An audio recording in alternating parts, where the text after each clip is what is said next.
Well, hello everybody, and welcome into today's edition of One Nation Weather. We're looking at the potential for some massive storms to develop over the course of the evening hours of your Saturday for us here. It's your May 6th, and we are looking at the potential that one or two of those storms could produce some hail in excess of 2 inches in diameter. Many of those will at least reach severe criteria, though, as well as the potential for some of these storms to maybe peak out near hurricane-force wind gusts. I'm not expecting that in many storms, but again, that is a possibility for us here.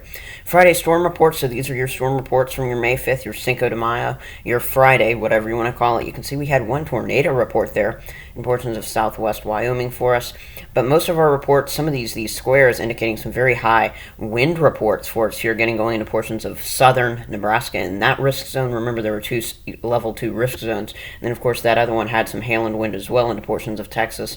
That zone had some very large hail as well, and that Nebraska zone had at least a few accounts of the large hail. And then you can also see for you here into portions of Mississippi, nothing but some wind reports, but definitely a good bit of those. We had 71 in total across the country yesterday, bringing our storm report total all the way up to 130 reports from your Friday, and I'm expecting similar numbers, if not higher numbers, as we wake up on your Sunday, because we're going to have another potential for some of these stronger storms, portions of southern Oklahoma, back in portions of central Texas. I know it seems like a repetitive pattern because it really is. Heat storms repeat, right? And we're getting more of these downpours, that heavy rainfall, and the thunderstorms, of course, as well as this secondary zone into portions of Missouri, Iowa, and Illinois. We'll time that out for you here in just a minute. But you can just see, with all these systems going across the country, we have mixed precipitation and some of that rainfall back in portions of the Pacific Northwest. We also have some of this rainfall and thunderstorm coverage going as far east as the Ohio Valley. And then, as of course, some of that pop-up thunderstorm coverage in South Georgia and Florida. So really just a messy pattern all across the country. Your Saturday high temperatures are going to peak out in the 90s here across many portions of the central areas of the country. Jackson near 85 today. Work your way on up into the Tupelo area near 85. Memphis near 85. We'll see 70s, though, as far east, even into portions of West Virginia, where we had snow in some of those mountain zones just about 5 days ago. Now we're seeing highs in the 80s, at least in the lower elevations there. 70s working their way even up into the northeast, so definitely rebounding there. And you could see temperatures in general across the west just a little bit cooler. Now here's a look at your Saturday severe risk. When you get that warmth, you get that moisture to move northward, that's when you get these risks. And this is mainly for large hail, again, 1 to 2 inches in diameter, with a few exceeding that 2-inch mark. And then, of course, some gusty winds as well. So western Arkansas all the way back into southern Texas, that's where that zone is focused. But Wichita Falls zone for there, and just north and west of Dallas, that's where we're looking at that best threat. South of Oklahoma City for the best threat today. And then a secondary zone for us here, that goes all the way from over here in the St. Louis area, back up into southeast Iowa, and then of course that risk stretches all the way back into the northern plains. A little zone for you there along the Gulf Coast, and you can see that hail threat is really going to be focused for us here in that southern Oklahoma into that Texas zone, and that zone where you see the hatched area, that is where we could see that hail 2 inches in diameter or greater.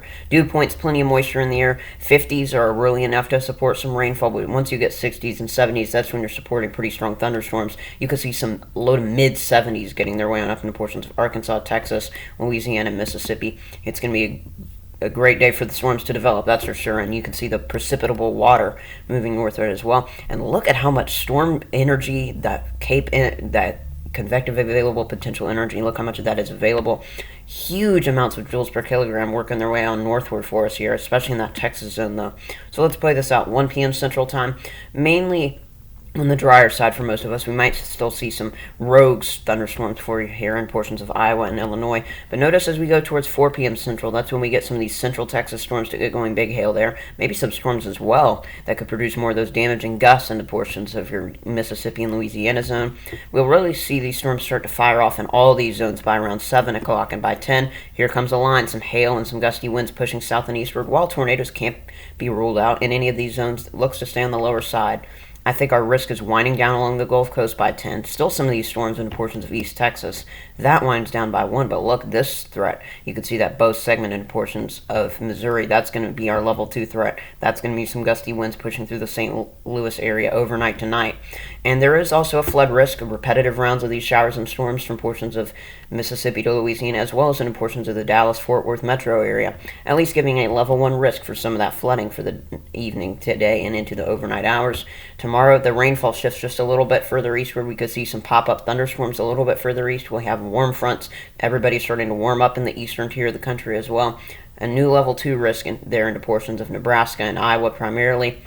You could still see some of that mixed precipitation circling back into the west as well. Here's your Sunday severe risk for here on the Storm Prediction Center's graphic. You could see level 1 risk going all the way on up into portions of Minnesota and stretching over into the Ohio Valley zones, but the level 2 risk is best focused where you see that yellow, and then you could see that shifts eastward into Monday. So really just repetitive rounds of some of that severe weather, as well as maybe some isolated flooding. So we're keeping an eye on that for you. Tomorrow we'll have our full week outlook. That's coming up.